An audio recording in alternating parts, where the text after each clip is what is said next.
Sir ഷാളിട്ട് സ്വീകരിക്കുകയാണ്. ഉദ്ഘാടനം നിർവഹിക്കുന്നതിനായി പത്തനംതിട്ടയുടെ MP ആരാധനായ Shri Anto Antony അവരെ സ്നേഹാദരപൂർവ്വം ക്ഷണിച്ചുകൊള്ളുകയാണ്.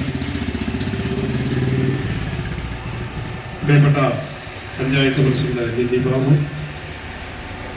ആദരണീയനായ DCC പ്രസിഡന്റ് പ്രൊഫസർ സതീഷ് കുറ്റുപറമ്പിൽ, പ്രിയപ്പെട്ട അമ്പളി ടീച്ചർ, പ്രിയപ്പെട്ട മാത്യു കുളത്തങ്കൽ, ജോയ് ചിറ്റരുവയ്ക്കൽ, ദേവകുമാർ, ജയപിള്ള, റോയിച്ചൻ, മണ്ഡലം കോൺഗ്രസ് കമ്മിറ്റി പ്രസിഡന്റ് അടക്കം ഇവിടെയുള്ള ആദരണീയരായ നേതാക്കളെ, പ്രിയമുള്ള സുഹൃത്തുക്കൾ, തണ്ണിത്തോട് എന്ന് പറയുന്ന ഈ കൊച്ചു ഗ്രാമത്തിന് അഭിമാനത്തിൻ്റെയും സന്തോഷത്തിൻ്റെയും ദിവസമാണ്.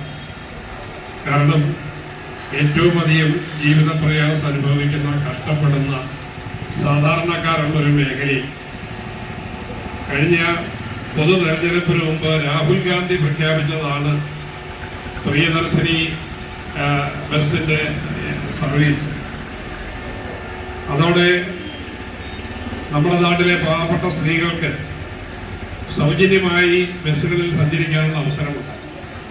കേരളത്തിലെ എല്ലാ ഗ്രാമങ്ങളിലുമായി യാത്ര മുടക്കമില്ലാതെ ഭംഗിയായി നടക്കുമ്പോൾ തണ്ണിത്തോട് ഗ്രാമത്തിന് മാത്രം അതിന് അവസരമില്ലായിരുന്നു എന്നുള്ളത് ശ്രദ്ധയിൽപ്പെടുത്തിയപ്പോഴാണ് ഞങ്ങളെല്ലാവരും ചേർന്ന് മന്ത്രിയുമായി സംസാരിച്ച് തണ്ണിത്തോടിന് ഇനി മലയാള മാസം 1-ാം തീയതി, ചിങ്ങമാസം 1-ാം തീയതി ഇന്ന് മുതൽ ആ യാത്രയ്ക്കുള്ള സൗകര്യം ഒരുക്കും.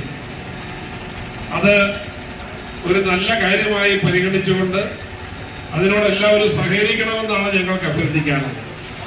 ഇവിടെ പ്രിയദർശിനി ബസിന്റെ യാത്ര നടക്കുന്നത് കൊണ്ട് മറ്റു സ്വകാര്യ ബസ്സുകൾ അവർക്ക് പ്രത്യേകിച്ച് വലിയ നഷ്ടങ്ങളൊന്നും ഉണ്ടാകാൻ പോകുന്നില്ല. അവർക്കും ഇവിടെ സർവീസ് നടത്താം. അതിൽ പ്രതിഷേധിക്കുക എന്ന് പറയുന്നത് ഈ നാട്ടിലെ പാവപ്പെട്ട സ്ത്രീകളോട് കാണിക്കുന്ന ഒരു അവഗണനയും വിവേചനമാണ്. അവരുടെ അവകാശത്തിനുള്ള കടന്നുകയറ്റമാണ്. അവർക്ക് ഈ ഗവൺമെന്റ് പ്രഖ്യാപിച്ചിരിക്കുന്ന ആനുകൂല്യം അത് അവർക്ക് ലഭിക്കണം. അതിന് അക്കാര്യത്തിൽ ഒരു ഇഞ്ച് പോലും പുറകോട്ട് പോകാൻ ഞങ്ങൾക്ക് കഴിയില്ല.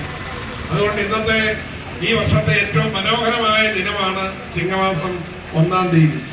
ഈ ദിനത്തിൽ ഇവിടെ നിന്ന് ഈ യാത്ര ആരംഭിക്കുമ്പോൾ ആ യാത്രയോട് ഈ നാട്ടിലെ എല്ലാ ജനവിഭാഗവും സഹകരിക്കുന്നത് പോലെ ഇവിടെ നിന്ന് മാറി നിൽക്കുമെന്ന് പറയുന്ന ആളുകളും സഹകരിക്കണം എന്ന് അഭ്യർത്ഥിച്ചുകൊണ്ട് എല്ലാ ഭാവങ്ങളും നേരുന്നു.